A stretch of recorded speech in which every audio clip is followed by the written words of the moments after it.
तो गुरुजी ने सवेरे आरती की और आरती के बाद जैसे ही गेट खुला, जैसे ही छींटे देना चालू किया तो वहां तो पूरा का पूरा जल्लूस खड़ा हुआ था। गुरुजी ने कुछ नहीं कहा, सबको छींटे दे दिए। और छींटे देने के बाद जब गुरुजी अंदर अपनी कुटिया में जाने लगे तो उन्होंने कहा, अरे भाई मैंने तेरे से कल कुछ कहा था। बोले गुरु महाराज क्या कहा था? बोले मैंने कहा था कि जो मंगला आरती के छींटे ले लेगा वो तो पार हो जाएगा, चला जाएगा, मगर इस बात को जो किसी और से कह देगा वो नरक चला जाएगा। पैर पकड़ लिए, ऊपर को मुंह कर लिया और कहा, प्रभु ये बात सच है? बोले हाँ बिल्कुल सच है, 100% सच है। रोके कहने लगे तो ये सब पार हो जाए, मैं नरक में पड़ा रहूं तो भी कोई बात नहीं। क्या? मैं नरक में भी पड़ा रहूं तो कोई आपत्ति नहीं, मगर ये जितने मेरे शिष्य हैं, ये जितने मुझसे जुड़े हुए हैं, ये सब के सब पार हो जाएं। तो कहते हैं कि जब तक मन की कल्पना शांत नहीं होगी, जब तक हमने किसी को देखा नहीं है, तब तक ध्यान नहीं होगा, और ध्यान नहीं होगा तो पार नहीं होगा। जिसको हमने देखा ही नहीं है, भाला ही नहीं है, कुछ नहीं, बेकार की बात है, कभी शांत नहीं होगा। दुई को छोड़ एक रंग हो जा। पता लगा गंगा गए तो गंगादास, जमुना गए तो जमुनादास, और या आगरा वाली कैनाल पर चले गए तो आगरादास। क्या रहा जीवन में? कोई स्थिरता रही? नहीं रही। ईश्वर एक है। क्या है? ईश्वर एक, अनेक नहीं है। तो हमें स्थिरता आनी चाहिए, और स्थिरता कब आएगी? जब गुरु महाराज हमें आदेश देंगे और उनकी बातों का हमें विश्वास हो जाएगा, तब हमारा कल्याण होगा। ना रहा 84 सदा फिरेगा, और संत शरण में आकर बंदे आवागमन मिटेगा। और क्या कहते हैं कि मुक्ति हो जाएगी रूह की। रूह माने आत्मा। जो अज्ञानी बना रहा, अज्ञानी का मतलब क्या है? ना हिले जी, ना हुल्ले जी, ना तीतर, ना बटेर। ना हिले जी, ना हुल्ले जी, ना तीतर, ना बटेर। तीतरों में जाते हैं तो तीतर मारते हैं, बटेरों में जाते हैं तो बटेर मारते हैं। तो हम में से नहीं है। हिंदुओं में जाते हैं तो हिंदू बन के न रह पाए, और मुसलमान हो गए तो मुसलमान बन के नहीं रह पाए। एक पत्नी एक पति को समर्पित हो जाती है, एक पुरुष को समर्पित हो जाती है, फिर मन में किसी दूसरे का विचार भी नहीं लाती, उसे पतिव्रता कहते हैं। उसे पतिव्रता कहते हैं। और ऐसा कहते हैं बिना भजन के उसकी मुक्ति हो जाती है। किसकी? जिसका एक पुरुष है, जिसका एक से संबंध है। और जो अनेक, जिसके अनेक पति हो, जिसके अनेक पति हो, उसको क्या कहते हैं? वो कहीं स्थिर नहीं है। उसका कोई एक परमात्मा नहीं है, एक पति नहीं है। उसकी गति न यहां होती है, ना उसका सम्मान यहां होता है, और ना वहां कोई सम्मान होगा उसका। संसार में भी सम्मान नहीं होता है। इसीलिए ईश्वर एक है। ईश्वर एक है, और उस एक पे अड़े रहो। दुनिया के ईश्वर बने रहो, तुम्हें क्या लेना? तुम्हारा ईश्वर एक है, और वो अंदर है, वो बाहर नहीं है। खैर, एक संत कहीं से जाया करते थे रोज। रास्ते में राजा मिलता था उनको।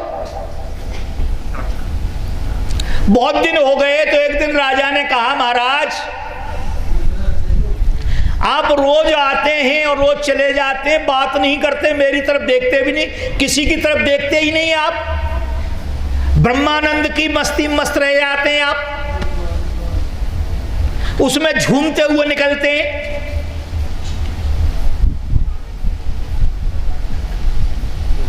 जब उसने कहा कि किसी की तरफ देखते नहीं, मेरी तरफ भी नहीं देखते, तो महाराज ने कहा कि तुम कौन हो?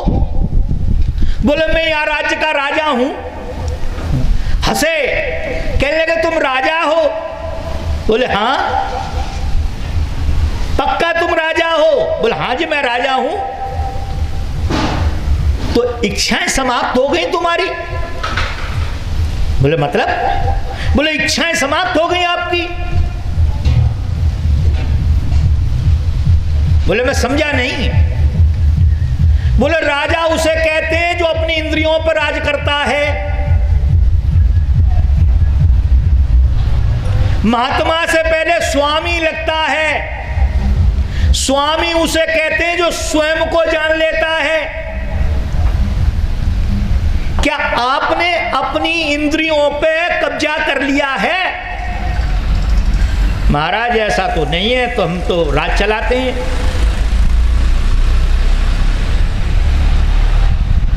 महाराज जी चल दिए। उन्होंने कहा महाराज अच्छा एक बात बताओ। चलो मैं तो कोई बात नहीं, मैं बहुत दिन से बड़ा इस खोज में हूं, मुझे कोई मिला नहीं, शायद आप मेरे प्रश्न का उत्तर दे सकें। संत ने कहा बता क्या बात है? बोले परमात्मा एक है या अनेक है? परमात्मा एक है या अनेक है?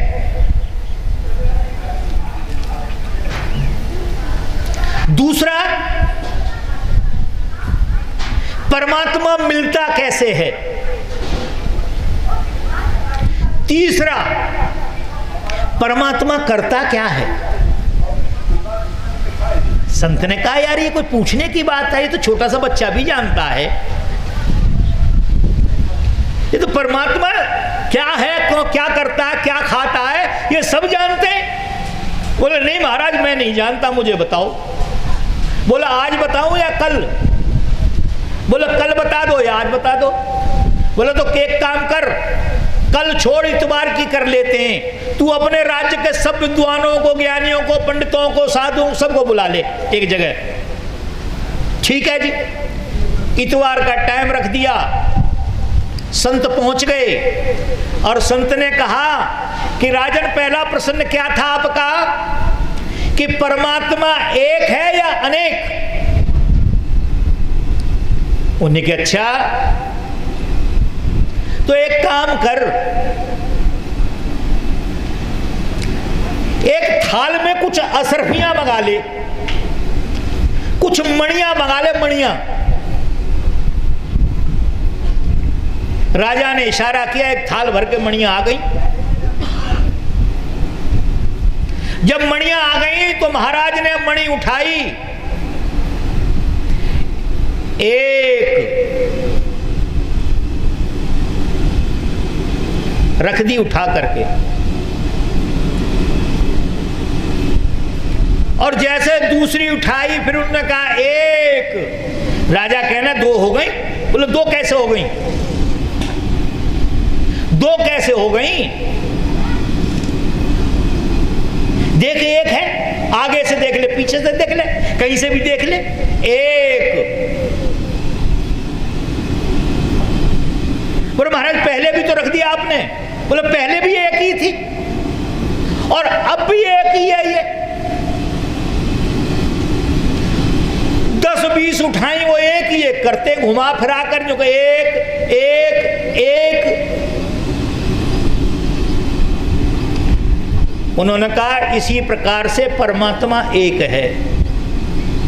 और ये जो थाल में मणियां भरी पड़ी है ना, ये इस प्रकार से समझ, जिस महापुरुष ने गुरुओं के सानिध्य में बैठकर के जिस मार्ग से उस परमात्मा को जाना, उसने वैसा रूप रंग बना दिया, धर दिया।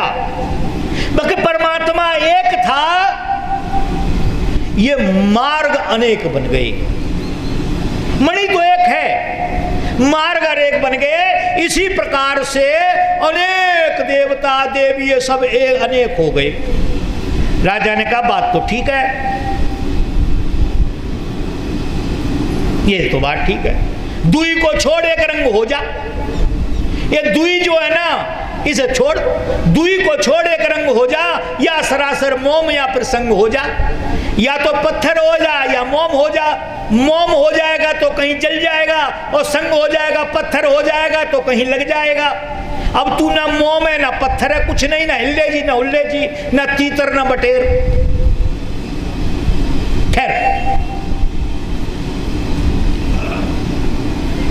उन्होंने कहा महाराज चलो एक बात तो मेरी समझ में आ गई, मगर दूसरी बात, परमात्मा मिलता कैसे है?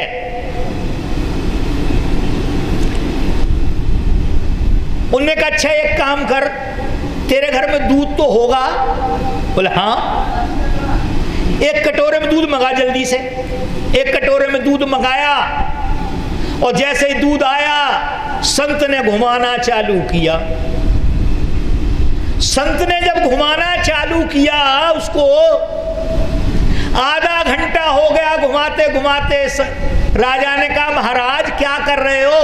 बोले इसमें मैं घी ढूंढ रहा हूं। क्या ढूंढ रहे? घी ढूंढ रहा हूं। है महाराज पागलों की सी बात कर रहे हो? अरे दूध में ऐसे घी थोड़ी निकलता है। बोले फिर?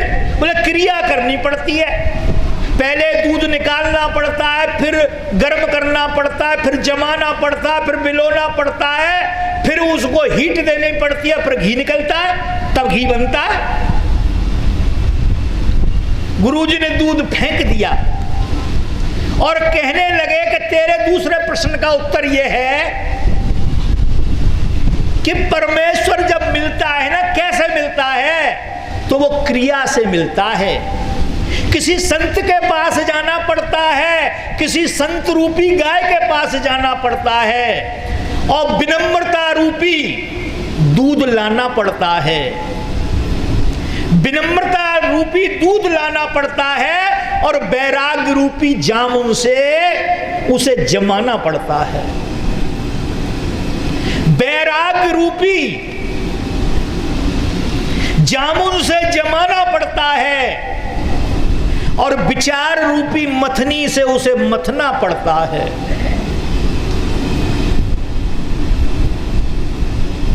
फिर संतोष रूपी मक्खन निकलता है।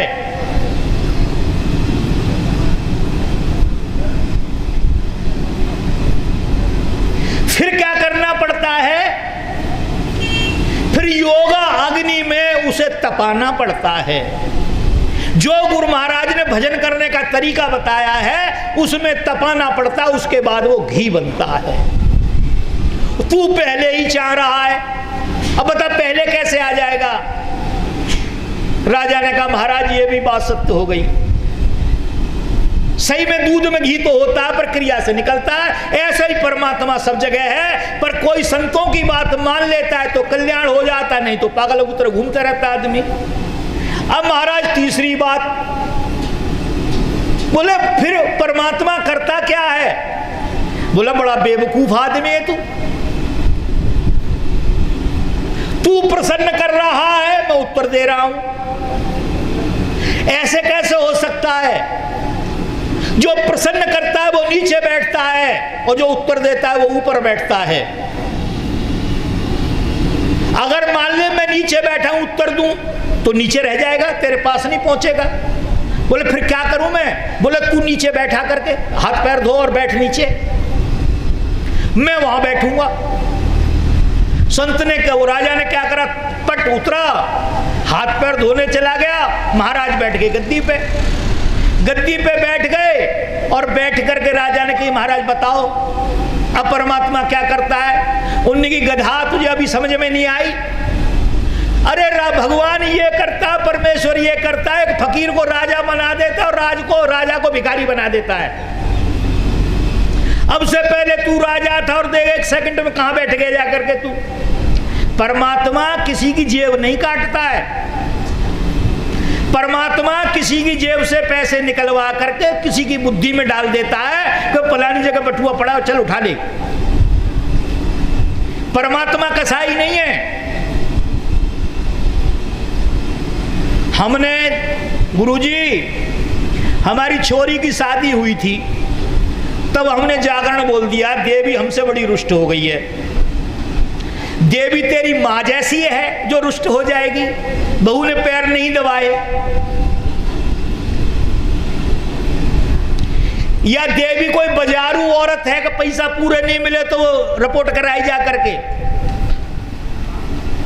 अरे जिसे जगजननी कह रहा और फिर कह रहा वो रुष्ट हो गई। अरे जो जगजननी है वो रुष्ट कैसे हो सकती है? जिस मां ने मुझे जन्म दिया है वो भी रुष्ट नहीं हो सकती मुझसे। अगर एक मां बेटे के ऊपर तलवार चलाए, गुस्से में आकर तलवार चलाएगी, मगर जैसे ही तलवार नजदीक आएगी खींच लेगी ऊपर।